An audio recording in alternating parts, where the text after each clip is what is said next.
Welcome, Elon, and thanks for taking the time. I really understand that time is precious. There's a ton of things to do to build a world of amazing abundance, and so many things I can hardly imagine what's on your mind. SpaceX, Starlink, AI, safe AI for the future, autopilot, so many things. But what is, in your view, still exciting about Tesla and why? Well, I think Tesla is one of the most exciting companies in the world.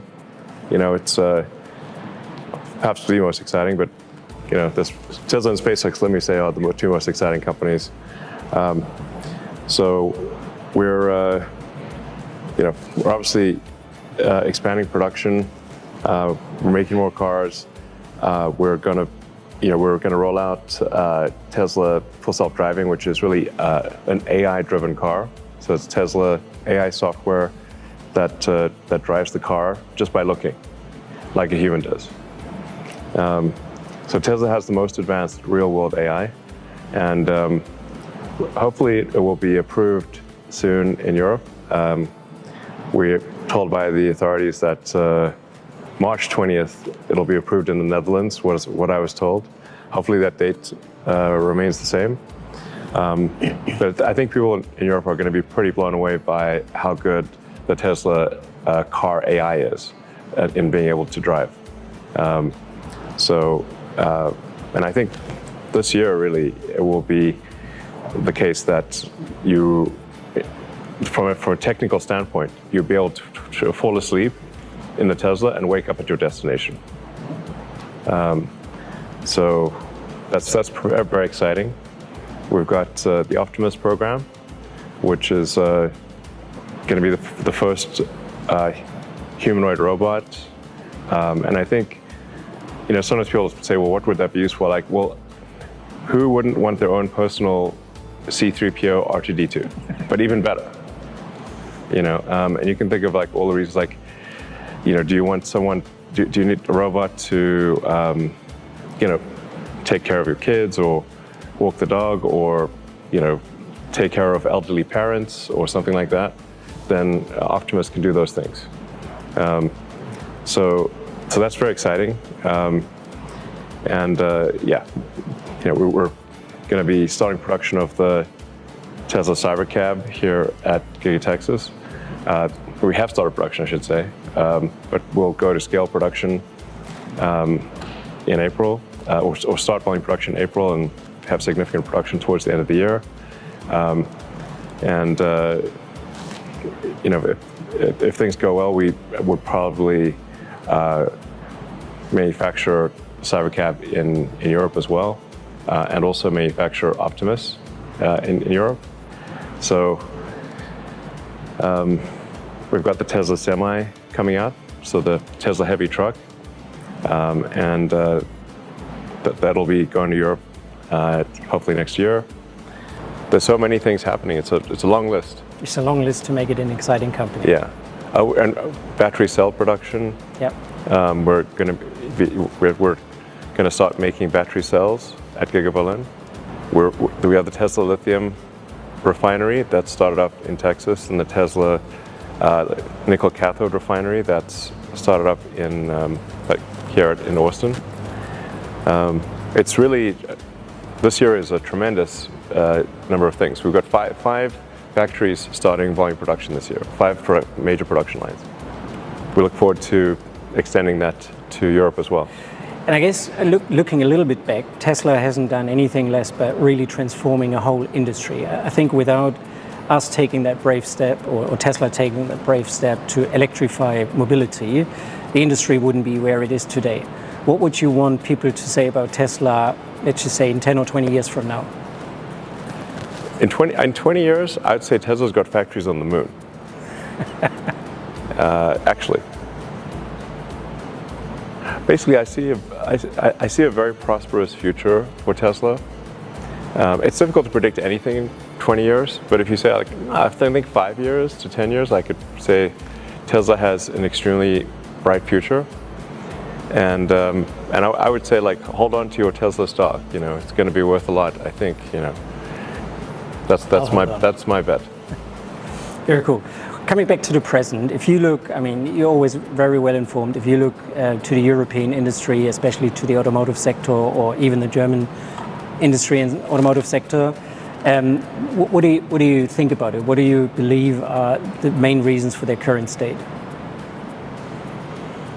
Well, I think there's not been enough innovation in automation. Automotive innovation has been relatively low. So the cars that are being produced are very much like the cars that were produced 5 years ago. They're not big differences. I've said for a long time, really, that the automotive industry, I said this for 20 plus years, needs to go towards electrification. And this would be true even without environmental concerns. So it's just an electric vehicle is a fundamentally better architecture than a gasoline combustion vehicle. It is much simpler, it is more efficient, it's quieter, there's no pollution within cities. So really all ground transport should be electric. And I think all ships and eventually all planes should be electric. But the automotive industry has strongly resisted electrification. They've dragged their feet. And they had to be pushed there by government. And then whenever they've had any opportunity to reduce the production of electric vehicles, they've done so. So this is just, this is not a good strategic, it doesn't make sense. And also making vehicles autonomous is critical. I think it was 10 years ago, I said that, in the future, any vehicle that is not electric and autonomous, like if you're riding a vehicle you have to drive yourself that is gasoline powered, it's going to be like riding a horse and using a flip phone, which is to say that there's still some people somewhere that ride horses, but not zero horses, it's just rare. And some people somewhere are still using flip phones, but there's not many, It's going to be a niche thing. So the future does not contain combustion vehicles, and there will be very few vehicles that are not autonomous. The future is autonomous electric vehicles. Sure. And so if the automotive industry does not move in that direction, they will be left out. So it doesn't really sound like we should or could even be learning much from the legacy automakers. I guess it really sounds like we should be focusing on us and what we believe the future looks like, right? Yes. I mean, you can always learn something from some competitor, but strategically they're just headed in the direction of the dinosaurs. So they're not headed for a good place. The dinosaurs are not around anymore. So they really, we certainly we're going in a very different path. Like you said, electric autonomous is the obvious. To me, it's been blindingly obvious for 20 years plus. So, but you can't. Sometimes with what I found with competitors is in the automotive industry, it's not that they're going to steal our ideas. You can't cram a good idea down their throat. Okay. No. Like if you say you must take this good idea, it's like they're not going to steal our ideas. They won't even. We can't even force feed them our good ideas. That's been my experience. So we need to do what's logical, what's sensible, and at Tesla we're essentially creating the future, and it's a good future. We are building the future. They just build cars. Yeah, it's a good future. It's a future with electric vehicles that don't emit poison gas, literally, that quiet, efficient, and like I said, autonomous. The car, instead of having to be stuck in traffic, driving through, busy roads, and sometimes also people they may fall asleep or they may have a medical emergency. And then if you're driving yourself and you're on the Autobahn going super fast and you have a seizure or heart attack or something, then you could die. But if the car's autonomous, it can take you to a hospital. In fact, this has actually happened many times with Tesla cars. Great. Really cool. So if we look at Giga Berlin specifically, but 6 years ago, nearly, we broke ground. 4 years ago, we started production. I have a ton of memories. I know you have memories about it as well. What are like the greatest memories? What do you tell people when they ask you about Giga Berlin and the people of Giga Berlin? Well, I mean, first of all, I'd like to say thank you very much to everyone that's helped build Giga Berlin. Thank you, André, and thank you to the whole team. Because we've gotten an amazing factory built in a very short period of time, and gotten to high volume production with good quality and good cost control. So I'm very proud of of Giga Berlin and all the people in it. Thank you. Yeah, it's just it's cool. I like the art too. The art, and that people have some fun. So. Like coming to work should look forward to it. So you're coming to work with people that you enjoy working with. You're doing useful things. You're making things. So I have a lot of respect for makers. Like, you actually make something, you build something useful. Build something useful that that people enjoy. That. I'm a big fan of makers, and there's a lot of people who, I don't know, they don't make things. I don't know, they just hang around. Yeah, they don't make things, or they don't provide useful services. Whereas I have huge respect for people who make things and provide useful services. There's an honest day's work, So. Thank you. Yeah. I mean, I don't know if you do have, but if you have a vision for Giga Berlin, what would it be, and what do you think would have to happen for it to become true? Yeah, I think ideally we would significantly expand production at Giga Berlin. So we'd also do high volume production of battery cells. Probably also the cathode, the anode, lithium. So there's become vertically integrated, and produce things like the Cybercab or Optimus and other products that Tesla will develop. So I think the exciting vision for the future of Giga Berlin is massively expanding it to do many more projects. Very cool. Do you have any advice for the team at Giga Berlin to basically, work towards that vision? Well, things certainly get harder if there are sort of outside organizations that are pushing Tesla in the wrong direction. If there are outside organizations that are pushing Tesla in the wrong direction in Giga Berlin, it's difficult to say that then we would expand if we have to, outside organization that's making things very difficult. I mean, this is just the truth, yeah. It is the truth. I mean, we're not going to shut down the factory, but we're not going to expand it either, realistically. So as I said, I have a bunch of questions. So I just turn my tablet around, and then feel free to comment on them. Sure. Hi, Elon. Which is your favorite factory? Maybe Giga 4? Well, a favorite factory is like saying what's your favorite child, It's not a fair question, I know, but it's a question. The thing is that I love factories, honestly.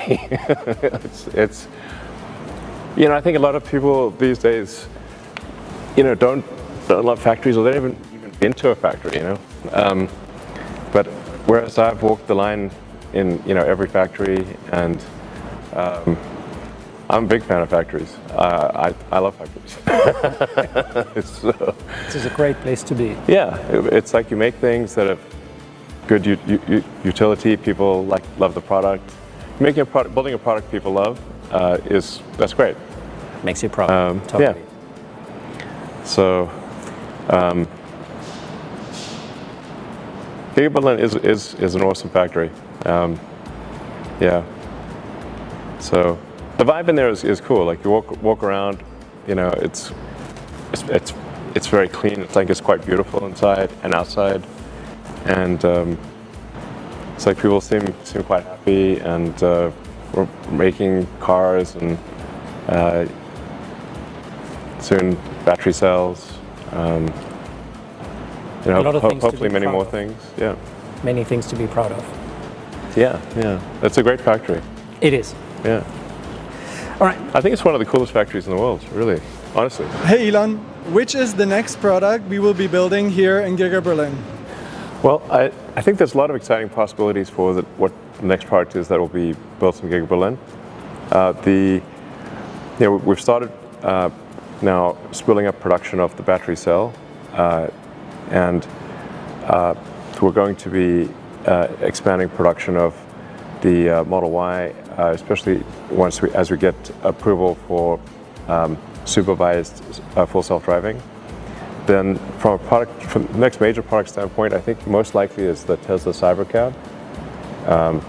But then there's also possibilities of Tesla Optimus and the Tesla semi-heavy truck. So like Tesla has a lot of products coming out, so there's a lot of potential. I think if things are looking good, I think we would expand Giga Berlin to whatever the most that we could, you know. Yeah. Gigantic manufacturing site. Yeah. We have a lot of space. Well, assuming that the authorities are supportive and the people are supportive, Yep. then we would expand to probably make it the biggest factory complex in Europe. Very cool. Yeah. That's a cool future. Yeah.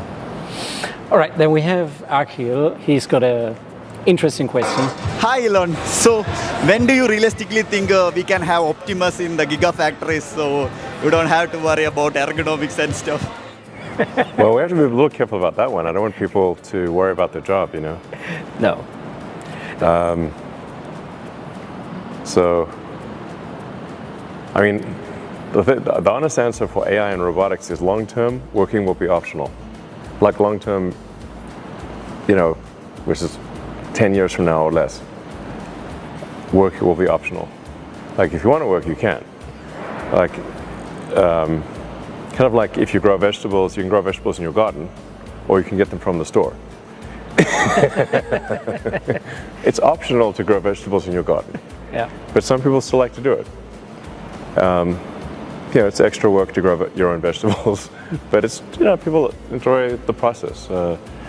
That's going to be how work is in the future. It'll be like, you can work if you want to. Very cool. Yeah. How can we make sure that the adoption of new technologies like Optimus reach countries in the third world? I think it's an interesting question generally. Well, I think for Optimus, we first have to succeed in making a useful robot. So this is a hard thing to solve. Nobody solved making a truly useful humanoid robot. And then you have to make it useful, and you have to scale production. And it's an entirely new supply chain. You know, for Optimus, we've had to design the whole robot from physics first principles, so that we're designing every motor, every gearbox, or not a gearbox, every gear. Really, and the hands are extremely difficult to design. To have a properly dexterous robot hand is very, very difficult. One of the hardest things to engineer. So we actually first need to have at least one that is useful, and then we can scale production. And at first the tasks will be pretty simple, that Optimus does, and they will gradually get more sophisticated. I think eventually Optimus could do medical work, like it could be a doctor, do surgery.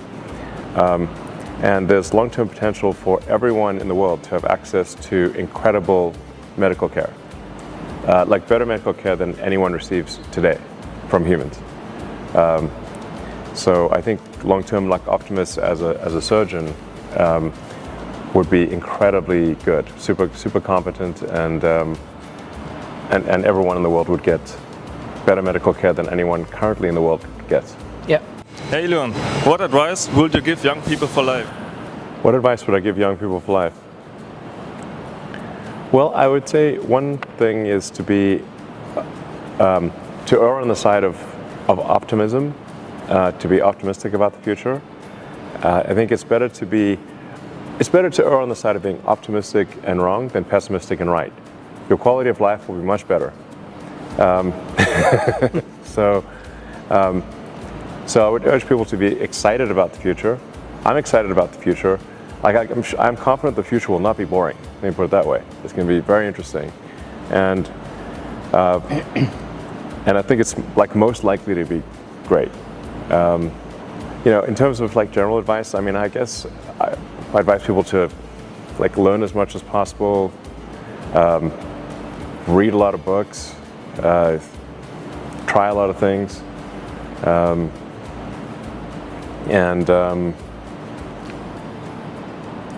I guess I guess enjoy life. Just enjoy life, but like working is also part of enjoying life. Totally. So find a job that you can actually enjoy. Yeah, I think if people derive satisfaction from building things, then like Tesla is an awesome place to be because we build things. We make useful products, and I think that's a great thing. What is the most inspiring moment in your life? I guess when my kids were born, that would be the most inspiring moment. In terms of work stuff, I guess it's when we had the first production Roadster at Tesla. That was really, it was like hard to believe that we actually made a car that passed all of the regulatory requirements, and you could actually go on the road with it legally. Yeah. Because when we started out, we didn't even know how to make a car. On the rocket side, the first time getting to orbit was a huge relief. Reusing, getting the rocket to come back and land was very cool.